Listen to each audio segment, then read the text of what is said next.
मातीची चूल, लाकडाची उष्णता, मालवणी मसाल्याची झणझणीत कथा, अंडा करी बनवताना रंगतो स्वयंपाकाचा चेहरा, जिथे साध्या पदार्थातून निघतो आनंदाचा सोहळा.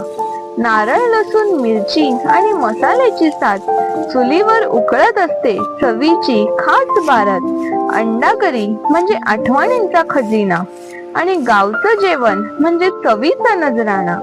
मालवणी अंडा करी म्हणजे चवीचा किस्सा, गावच्या चुलीवर जन्मलेला आठवणींचा गोडवा. प्रत्येक घास सांगतो आपली माती, आपली ओळख, असा हा स्वाद जो मनाला देतो कायमचा मोहक. मालवणी स्टाईल म्हणजे साधेपणाची शान, जिथे चवीसोबत माणुसकीला असतो मान.